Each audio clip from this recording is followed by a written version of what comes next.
Welcome to RezX, an Indigenous Lifestyles Show for everyone.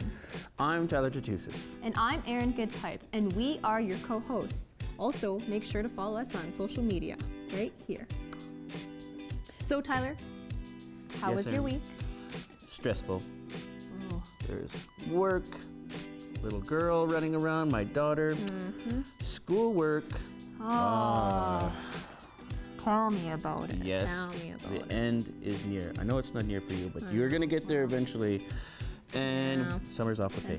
Yes. That's true, Hey. right? Ed Power. Yes, summer's I'm so off with pay. excited. I can't wait. I know, these assignments are crazy, right? There's reading, Writing, reading, and writing. And more reading, and a little bit more writing. We're going to transform the system at some point, right? Yes. Yeah. Thank God for technology, though. I know, right? So, did you do anything else exciting this weekend?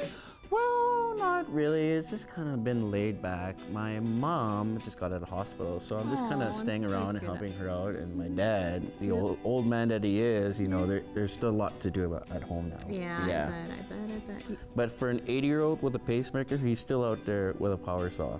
Oh, wow. I know, hey? I know, he's still giving her those old guys. Hey, they Yeah. always put you to shame. I'm so young, and sometimes you see them hurrying around out there trying to do work, and I'm like, oh my gosh, I'm so lazy He's compared so to these tough guys. like leather. Oh, yeah. Well, guys, we have an awesome lineup for this week's episode. Let's get that started. Every year, the Sakewewak Artist Collective hosts their Storytellers Festival. RezX was there to catch it all. Let's watch.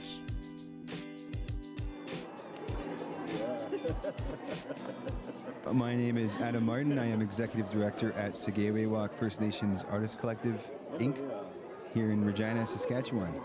Well, the festival is a celebration of Indigenous arts and artists. So Sakewewak is dedicated to the development and exhibition of Indigenous art throughout all disciplines.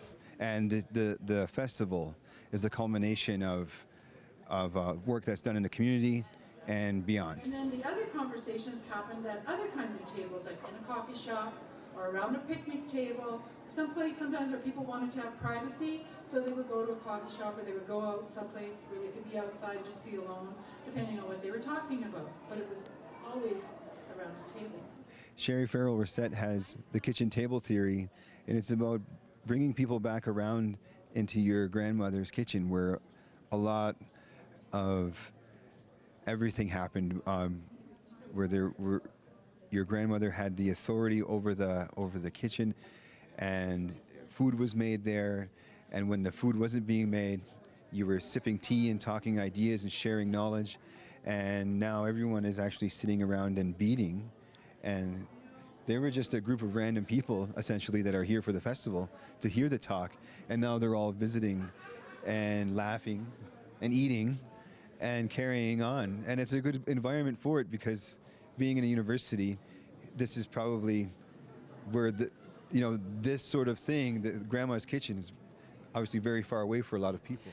Well, reclaiming the kitchen table as a way of doing things is something that's been going on for a few years. So there's a number of scholars and artists that have been thinking about reclaiming the kitchen table. So Carolyn Tate at the University of Saskatchewan, Margaret Kovach, they've done research on conversational methods of doing research.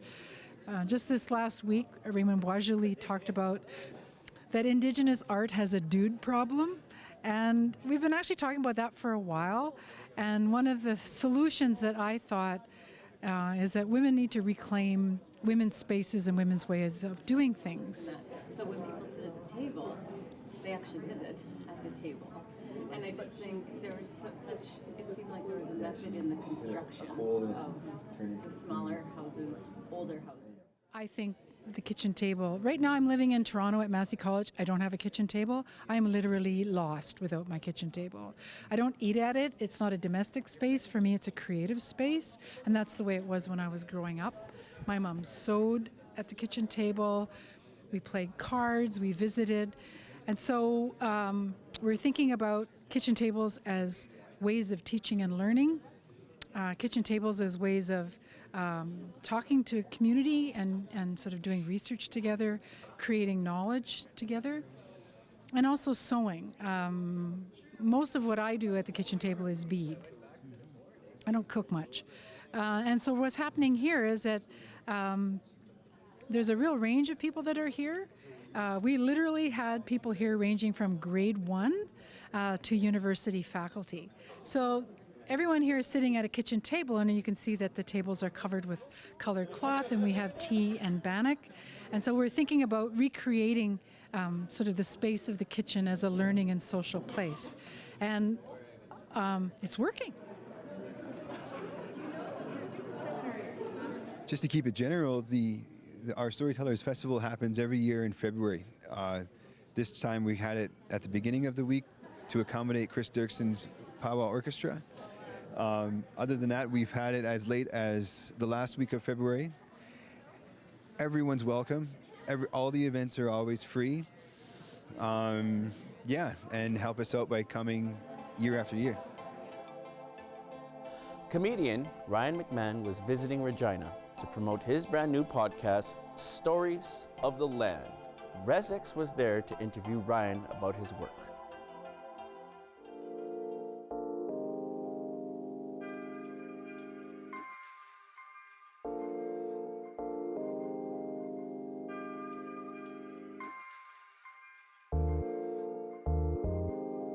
My name is Ryan McMahon. I'm an Anishinaabe comedian, writer, and media maker person based out of Winnipeg, Manitoba. And I'm currently on a cross-Canada national tour with a new project that I've made called Stories from the Land. It's a live Indigenous storytelling project that centers land-inspired stories, I guess, for the purpose of reconciliation. So, trying to amplify Indigenous voices for the world to hear, to inspire conversations, policies, and programs and services around sort of reconnecting Indigenous people to the places we're from. And, to me, the policies and the laws of the last 150 years have all been about forcefully removing us from our homes and our territories. And so now for me, reconciliation is about replacing us back where we came from. I think at its best what this workshop and live storytelling series is a chance to reassert and reaffirm ourselves as Indigenous people. And turning to our stories to do that, I think, is a fundamental piece of what reconciliation can be. So instead of having to, look out there for the answers, we can remind ourselves that we in fact have the answers, right? We have the knowledge and the teachings and the ceremonies and the songs and the stories to rebuild ourselves from within. And to me, that's what reconciliation is. It's Indigenous people rebuilding our lives with each other. Some of the positives are, like, out of the workshop series that we've been doing, we've had some communities step up and create their own podcast series. So in 6 Nations, there's now a Mohawk language podcast being created.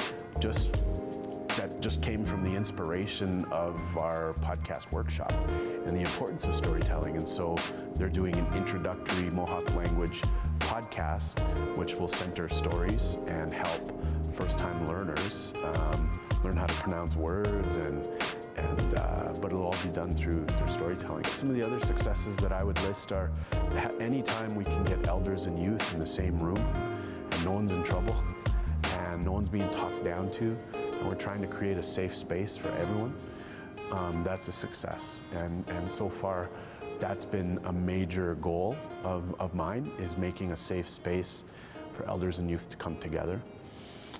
Addressing colonialism, addressing the brutal effects that colonialism has had on our community, and being able to do that in our own way has been another success. Really naming, patriarchy and misogyny and the effects that those things have on our people is another huge success. Talking about centering Indigenous women and Two-Spirit people in reconciliation. Like if we're gonna talk about reconciliation and not look at how Indigenous women and Two-Spirit people have been disproportionately affected by colonialism, then we're failing. And what I'm trying to do is to center those two groups to make it very clear that the work that we have to do through reconciliation needs to not just include women and Two-Spirit people, center them. So it started getting me thinking a little more, but I continued on with my life. I went to university. I got my BFA in media production, and then I had a reality check. I actually don't know nothing at all. I realized I don't know my language. I don't know how to speak it. I could hear it, and I was more used to getting in trouble in Cree than I was actually having a real conversation. So that kind of took away from that experience. But I also realized I didn't know my family history, because not talking to my family, you don't know anything. So I started being annoying and asking my mom all these questions, and she kind of got annoyed, thinking like, you know what, just let the past be. So I didn't understand what it was in the past that she didn't want to talk about. All I knew was there's something that I needed to do. Storytelling is, it's an art, but it's also not an art. It's also like we all have cool stories, you know? Like, what is better than sitting around a coffee table with a bunch of people that you know or don't know, and just laughing, you know? And so for me, like, the only time we get together is bingo or funerals. And I want to change that. I want to change that. I want to find good, healthy spaces for us to come together and really inspire that knowledge transfer, inspire that spirit of community, inspire that spirit of love again. And so that's my long-term goal, is to how do we find those spaces again? How do we make those spaces again? And I think storytelling is a natural place for that space to begin, and for that space to happen, is a place where we can sit around and remember who we are. We got more RezX coming up, but first, let's take a look at our sponsor, Saskatchewan Indian Gaming Authority. SIGA, max bet, no regrets. I had a rough and unstable upbringing. You know, I think about it now, and just seeing how close I came to being a statistic. Turned 19 and I came on with SIGA, things changed dramatically for me. You know, as a human resource manager, the biggest thing that I like about it is the fact that I'm in a position now to help others succeed in the workplace. The community that I'm in, where I'm working at, and the people I work with, I wouldn't leave that for the world. Access7 Sports, bringing sports to you. For all of your local sports, tune to Access7. Visit myaccess.ca/access7 for full schedule details. Welcome back. RezX's Marcel Petit and Tyler Tootoosis hit up FSIN Pow to interview leaders, dancers, and even Miss Indian World. Let's see what they got for Saturday Night Live.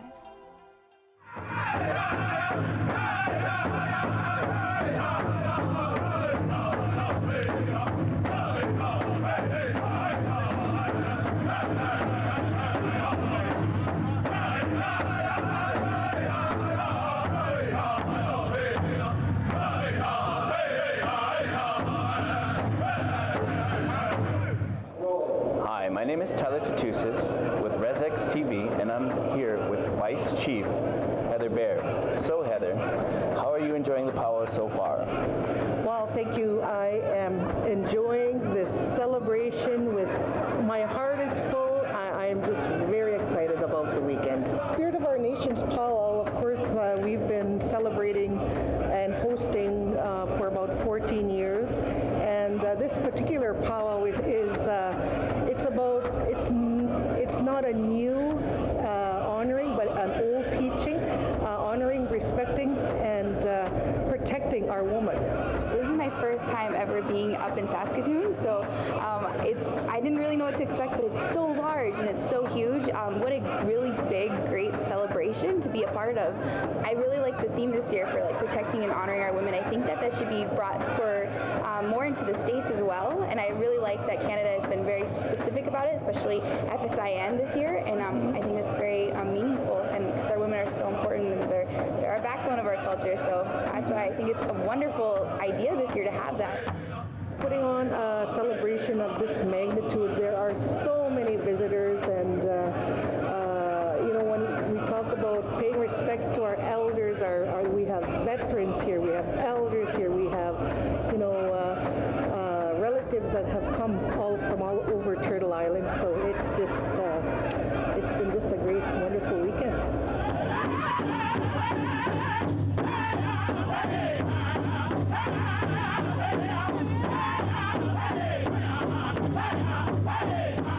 And I'm here with Cheyenne Finday at FSIN Pow in Saskatoon, Saskatchewan. So Cheyenne, are you enjoying the Pow so far? Yes, I am. It's really great to be here, and I'm having lots of fun. I won in each grand entry as the FSIN Youth Rep and as Miss FNUC, and today I got asked to speak in the grand entry and share some words with the young people that were here. Here at FSIN, I'm really enjoying my time. I'm actually a former Miss FSIN Princess, 2012-2013.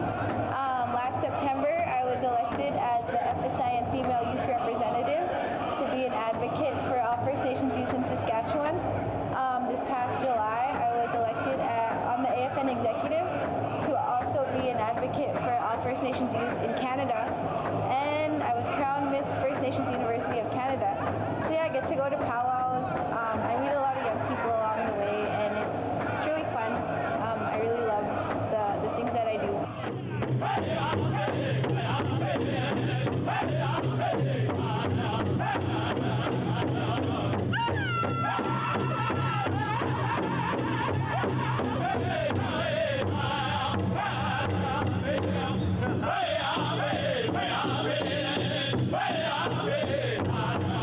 Another question is, what do you think a powwow like this means to the people year after year after year? Because I've been coming here since I was a young teenager too as well. Well, I think in the spirit of truth and reconciliation, there is so much awareness right now, right across, throughout the world.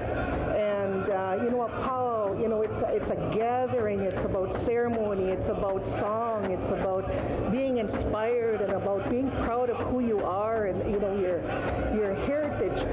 Everything that's good about our people is here at a powwow. We are good people. We are kind people. We are generous people.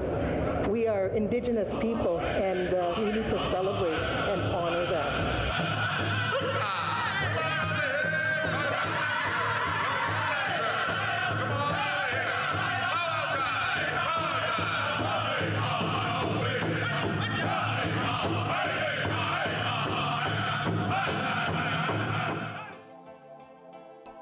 FSIN Pow, I had such a great time there, and it's my first assignment. I got to meet a lot of family and friends. But you guys don't go anywhere, because we got more RezX coming up right now. I'm Phil Andrews. And I'm Jared Dunbar. For the latest news, interviews, and highlights, watch Pat's TV. Join us each week, Wednesdays at 7 o'clock.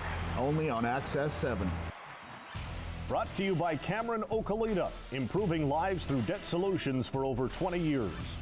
Give them a call today for your free consultation. Pat's TV, only on Access 7.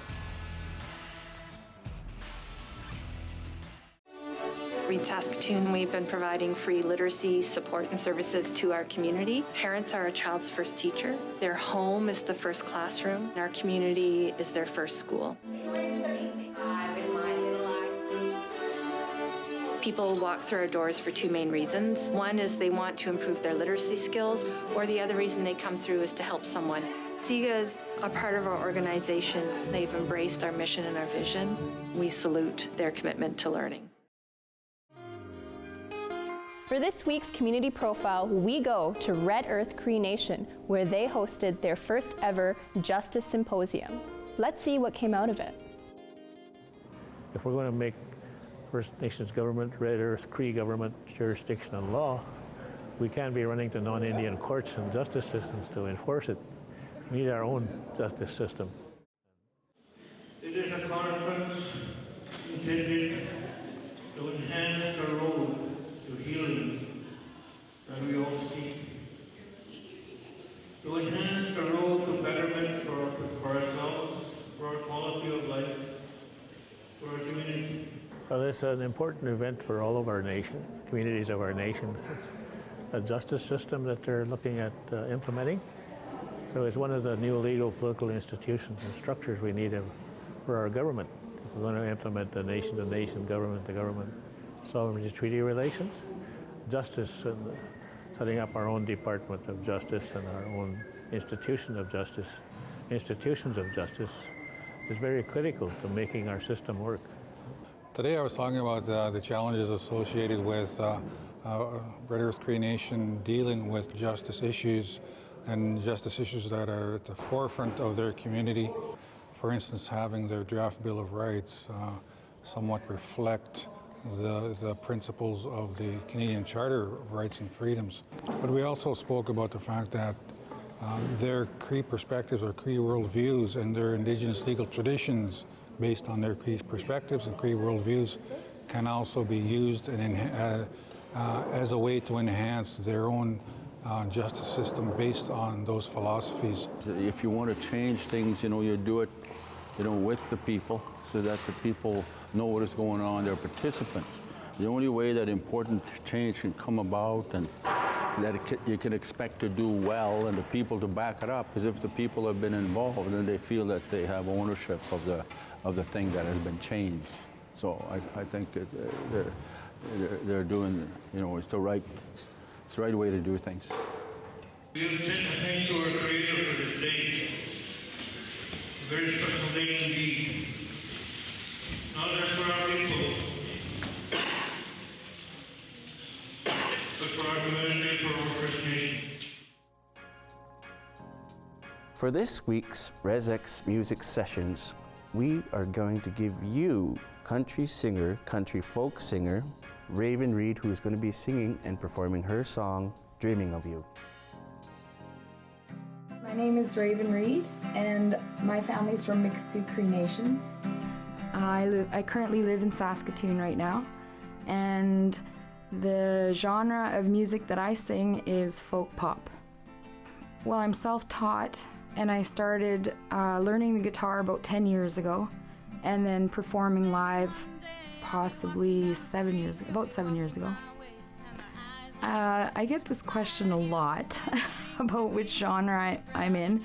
I would have to say it's kind of like, it's easy listening. I don't really know any artists offhand that it's like. The song that I'm performing today is called Dreaming of Me Too, and I wrote it because I just was kind of in a state where I wasn't sure if I believed in love anymore. I was kind of gonna give up, and then I'm the kind of person that's very determined, so I thought instead of giving up, I should write something that gives me hope for the future. Like, I know that love comes to you unexpectedly, so it's kind of dreaming about that and in the future.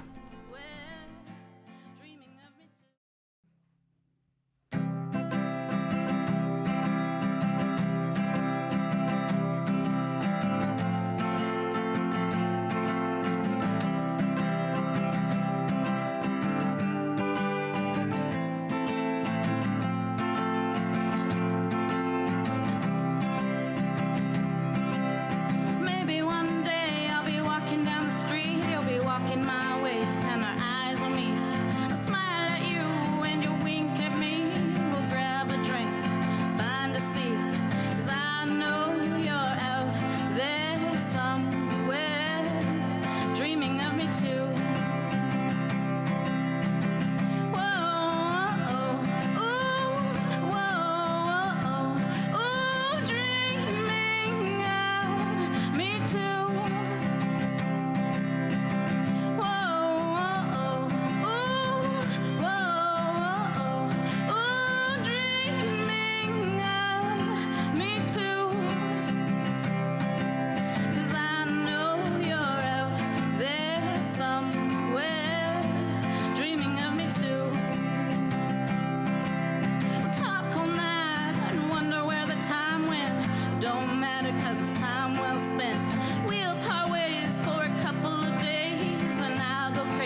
me too.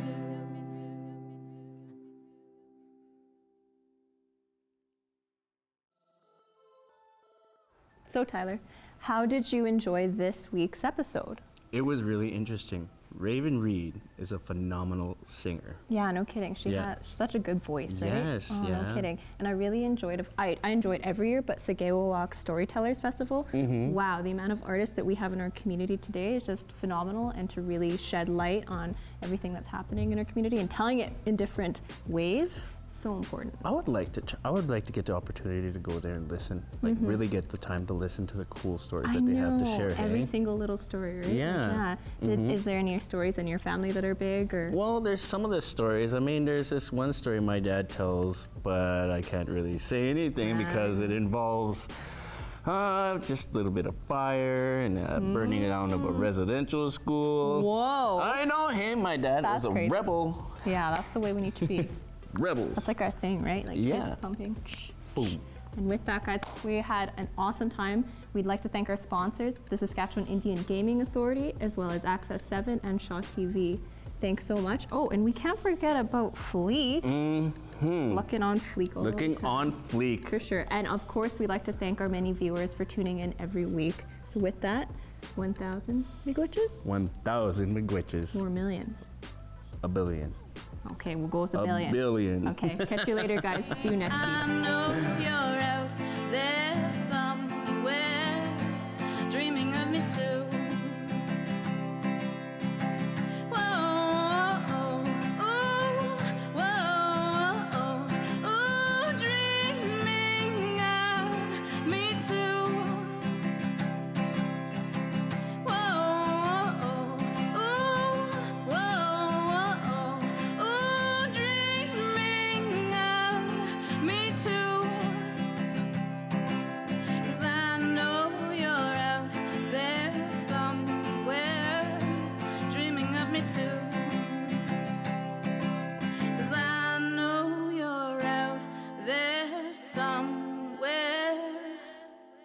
Dreaming of me too.